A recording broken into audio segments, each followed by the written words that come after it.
আসসালামু আলাইকুম সম্মানিত ভিউয়ার্স, এটা হচ্ছে বাইকোনো জাতের আঙ্গুর, লাল আঙ্গুর। আপনারা যারা আঙ্গুর চাষ করতে চান, বাসাবাড়িতে দু একটা আঙ্গুর গাছ রোপণ করতে চান, কোন জাতটা রোপণ করবেন এই নিয়ে দ্বিধাদ্বন্দ্বে আছেন, আজকের ভিডিওটি তাদের জন্য। এটা হচ্ছে বাইকোনো জাতের আঙ্গুর, লাল হয়ে থাকে।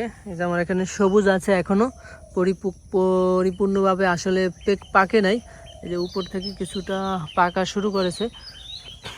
আরও থোকা দেখাই, এই যে এই থোকাটাতেও উপর থেকে আসলে কালার হওয়ায় আসতেছে।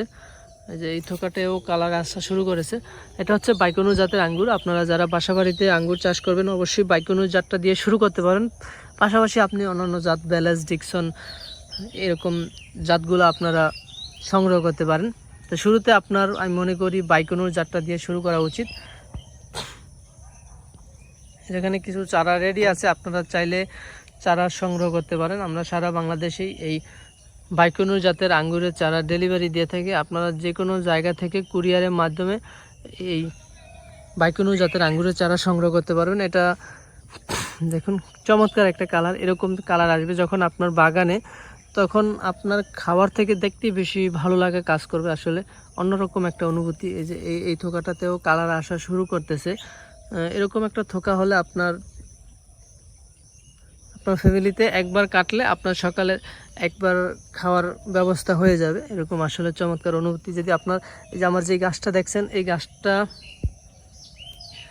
গাছটাতে এইটাতে যে গাছটা, এই গাছটাতে ছোট বড় মিলিয়ে 25টার মতো থোকা আসছে আসলে।